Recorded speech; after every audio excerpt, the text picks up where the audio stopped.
বাংলার জন্য শুধু নয়, দেশের জন্য বিপজ্জনক। দেশের জন্য বিপজ্জনক এবং তার সাথে সাথে সবচেয়ে বড় বিপজ্জনক হচ্ছে পশ্চিমবাংলার মুখ্যমন্ত্রী মমতা ব্যানার্জি আর তার যে দল মুসলিম লীগ 2 তৃণমূল কংগ্রেস।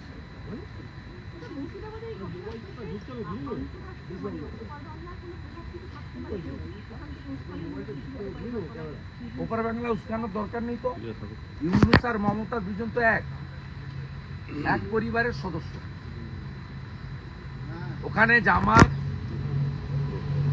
এবং এক্সট্রিমিস্ট ফোর্স তারা যে কাজ করছে ওখানে পাকিস্তানিদের হাতে চলে গেছে বাংলাদেশ। সেখানে একই শেখ হাসিনা ওয়াজেদ তিনি এখনো বৈধ প্রধানমন্ত্রী। তার যখন সরকার ওখানে নিয়ন্ত্রণে ছিল তখন এই সিদ্দিকুল্লাহ চৌধুরীর ভিসা বাংলাদেশ সরকার দিত না। আজকে সেই সিদ্দিকুল্লাহ চৌধুরী এই আগুন জ্বালানোর নেতৃত্ব দিচ্ছে। স্বামী বিবেকানন্দের কলকাতাকে তিনি বলছেন টাইট দেব। রবি ঠাকুরের বাংলাকে তাকে বলছেন টাইট দেব।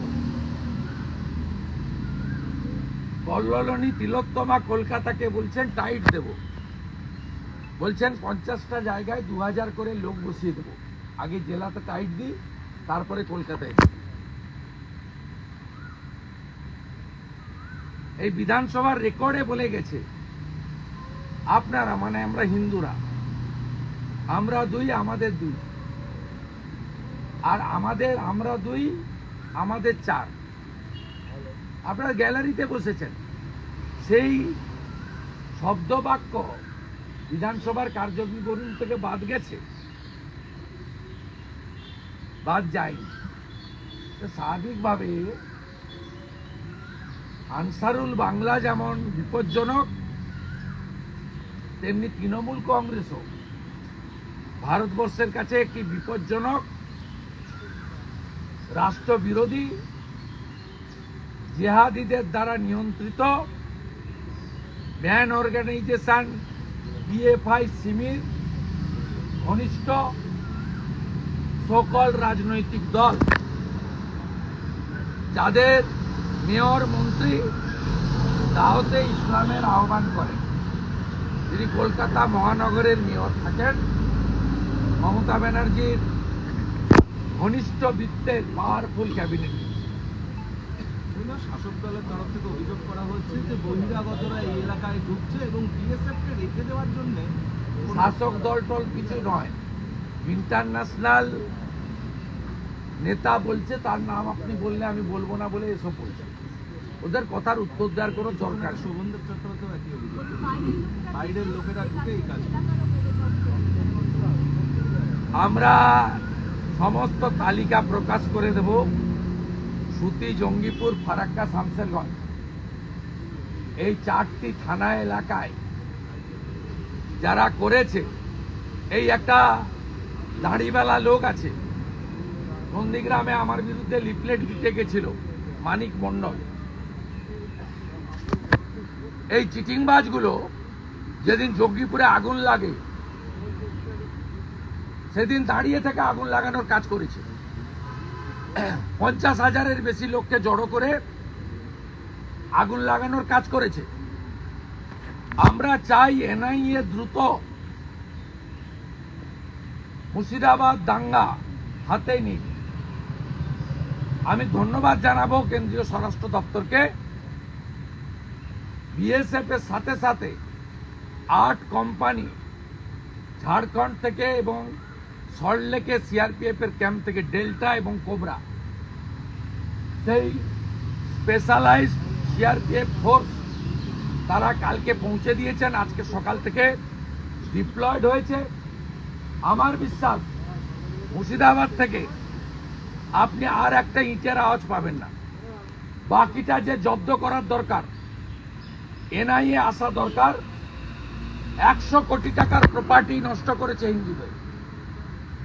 100 কোটি টাকার 12-14 বছরের বাচ্চাদেরকে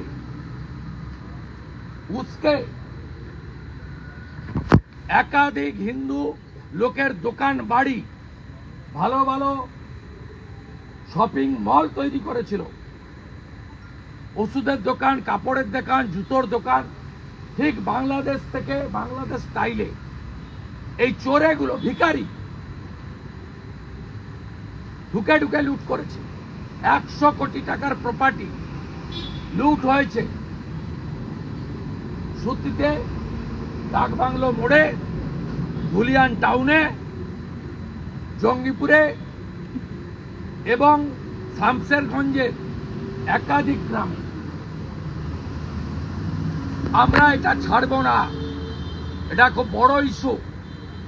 আর ওই এলাকায় আমরা তালিকা করছি যারা বিজেপি রুল স্টেটে পরিযায়ী শ্রমিকের কাজ করেন, যাদের বাড়ির লোকেরা এই জিহাদি হামলায় যুক্ত, তাদেরকে ফিরে এসে ওখান থেকে, ইউপি, মহারাষ্ট্র থেকে, মধ্যপ্রদেশ, গুজরাট থেকে ফিরে এসে সারাতে হবে। আগে সারাতে হবে হিন্দুদের বাড়ি ঘর, রিপেয়ার করতে হবে রাধাকৃষ্ণ মন্দির, তারপরে অন্য কথা হবে। আমরা ছাড়বো না, লম্বা রোডম্যাপ তৈরি করেছি আমরা। নয় মুর্শিদাবাদে আনসারুল বাংলা জামাত থাকবে, নয় হিন্দুস্তানিরা থাকবে। এটা লাস্ট লড়াই, আমি বলে গেলাম। যা অত্যাচার করেছেন, এক কাপড়ে যেভাবে পালাতে বাধ্য হয়েছেন, এর শুধু হিসাব নয়, সুদে আসলে হিসাব আমরা তুলব।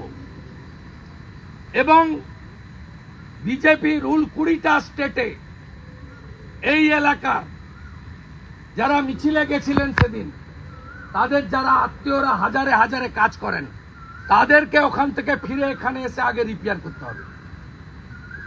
আর 600 জনের ছবি তালিকা করেছি আমরা। ইনভেস্টিগেশন হোক, ক্ষতিগ্রস্ত লোকেরা তুলে দিবে তাদের হাতে। তৃণমূল বলছে গোটা ঘটনাটা ছোট, বড় করে দেখাচ্ছে মিডিয়া। তৃণমূলের তরফে বলা হচ্ছে ছোট ঘটনাকে মিডিয়া বড় করে দেখাচ্ছে, বলছে বিজেপি। রাজ্যের মধ্যবঙ্গ ইন্টারনেট বন্ধ কেন? পুরো মুর্শিদাবাদ, মালদার বড় অংশ, বীরভূমের বড় অংশ কেন 163 করে রেখেছেন? আমি তো 2টো মেল পাঠিয়েছি জঙ্গিপুরের এসপিকে, প্লিজ অ্যালাউ মি। আমার আত্মীয়রা থাকে, আমি অপোজিশন লিডার, আমি রিলিফ দিতে চাই। আপনি কেন কাউকে অ্যালাউ করছেন না? কোন এনজিওকে অ্যালাউ করছেন না, পাবলিককে অ্যালাউ করছেন না কেন? এগুলোর মাধ্যমে কি বুঝায়? শাটার লাগিয়ে ঢুকিয়ে গেছিল মমতার পুলিশ।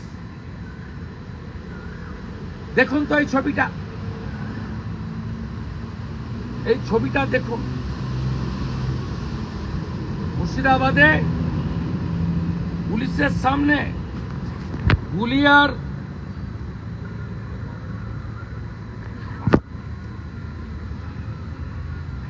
দেখুন 11 তারিখে গুলি, বোম, দেদার, সব লোকাল লোক। হিন্দু বাড়িগুলোর মেয়েরা কি বলেছে আপনাদেরকে? বলছে যাদের সঙ্গে উঠা বসা, যারা কদিন আগে ঈদের নিমন্ত্রণ করলো, যাদেরকে আমরা কদিন আগে দুর্গাপুজোর নিমন্ত্রণ করলাম, সেই লোকগুলোই আমাদের বাড়ি লুট করে ভেঙে সব নিয়ে চলে গেল। সেই লোকগুলোই জলে বিষ মিশিয়ে দিল। তারাই উন্মত্ত আচরণ করলো, আমাদের চিনতে পারলো না। বাইক টায়ার বলে কিছু হবে না, ওখানেই পিএফআই, সিমি, আনসারুল বাংলা, জিহাদি জঙ্গিরা আছে। আবারও বলি, মমিনপুর ইকবালপুর বন্ধ করেছি, ডালখোলার ইসরা শিবপুরে সবক শিখিয়েছি। 85 জিহাদি এখনো জেলে, এটাও ছাড়া হবে না, হবে না, হবে না। পরপর একের পর এক দেখা যাচ্ছে যে কেন্দ্রীয় বাহিনী মোতায়েন হচ্ছে, তার সত্ত্বেও কয়েকটি জায়গায় এখনো বিক্ষিপ্ত ঘটনা চলছে। 355-56 প্রেক্ষিতে দাঁড়িয়ে অনেকেই কথা বলছেন। আপনি কি সহমত যে রাষ্ট্রপতি যদি শাসন না হয় এ রাজ্যের পরিস্থিতি ফিরবে না? দেখুন, রাষ্ট্রপতি শাসন নিয়ে আমি কালকে যা বলেছি এটা আমার কথা না, বাংলার কথা। রাষ্ট্রপতি শাসন করে রাজ্যপালকে দিয়ে বিজেপি পিছনের দরজা দিয়ে এই দেউলিয়া সরকারের দায়িত্ব নিতে উইদাউট ইলেকশন চায় না আমার কথা, এবং আমার দলের নিশ্চিত স্ট্যান্ড তাই হবে। আমি যেটা কাল বলেছি সেটা আজও বলি, রাষ্ট্রপতি শাসনে যদি election commission of India vote না করে, তাহলে ক্যানিং, গোসাবা বাসন্তী, মিনাখা হাড়োয়া, জলঙ্গি রানীনগর, সুতি শামশেরগঞ্জ, কালিয়াচক থেকে দিনহাটা, এমন 50-এর বেশি বিধানসভা কেন্দ্র রয়েছে। ইভেন কলকাতাতেও মেটিয়াবুরুজ, বন্দর, ফলতা, বগরাহাট, যেখানে শতাংশের বিচারে হিন্দুরা 50-এর কম, সেখানে হিন্দুদের এই জিহাদিরা ভোট দিতে দেবে না। আর জিহাদিরা মুসলিম লীগ, তাতে কমফোর্ট। মোহাম্মদ আলী জিন্না যা ছিল ঠিক তার কার্বন কপি হচ্ছে মমতা ব্যানার্জি। তাই জিহাদিরা জিন্নার কার্বন কপিতে আস্থা রাখবে, হিন্দুদের ভোট দিতে দেবে না। তাই ইলেকশন কমিশনের উচিত আগামী বছর কয়েক মাস বাদে যে ভোট আছে সেই নির্বাচনে প্রেসিডেন্টস রুল করে প্যারামিলিটারি, মিলিটারি যা দরকার করে পশ্চিমবঙ্গে প্রত্যেকটা ভোটার তার কাস্ট, ক্রিড সবার ঊর্ধ্বে উঠে ভারতবর্ষের যে অহংকার অলংকার আছে ডেমোক্রেটিক সিস্টেম, সেই সিস্টেমে প্রত্যেকের নির্ভয়ে ভোটাধিকার দেওয়া এবং ভোটের পরে 3 মাস নিরাপত্তা দেওয়ার কাজ ইসিআইকে নিতে হবে। We want election should be held within president's rule due to law and order disaster in Bengal. আজ কালকে বলেছি, আজও বললাম, যতক্ষণ না ইসিআই এটা করছে বলতে থাকবে। আইএসএফ এর মিছিল আজকে আটকে দিয়েছে। আজকে মিছিল ছিল তাদের, বিভিন্ন জায়গায় তাদের আটকে দিয়েছে। ভাঙড়ে প্রচন্ড। এটা কি মমতা ব্যানার্জি কথা বলি আটকালেন? আমরা বিয়ে কমিটিতে যাই না, নৌশদ ভাই যায়। তিনি 1-to-1 মিটিং করেছেন নবান্ন। এটা তো হওয়ার কথা ছিল না, এটা হওয়ার কথা ছিল না। ফিশ ফ্রাই খাওয়ার পরে তো এটা হওয়া উচিত নয়। তাহলে কথা বলেই হয়েছে। শামশেরগঞ্জ ইমিডিয়েট পাঠানো। আমি তো একটু আগে বিএসএফ কে রিকোয়েস্ট করলাম যে আপনারা ফুড এবং ড্রিঙ্কিং ওয়াটার দিন। আমি 414 জনের কিউআরটি আমাদের ওই পেটিএম এর নাম্বার পেয়েছিলাম। আমার ছোট ক্ষমতা আমি 1000 টাকা করে ঢুকিয়ে দিয়েছিলাম।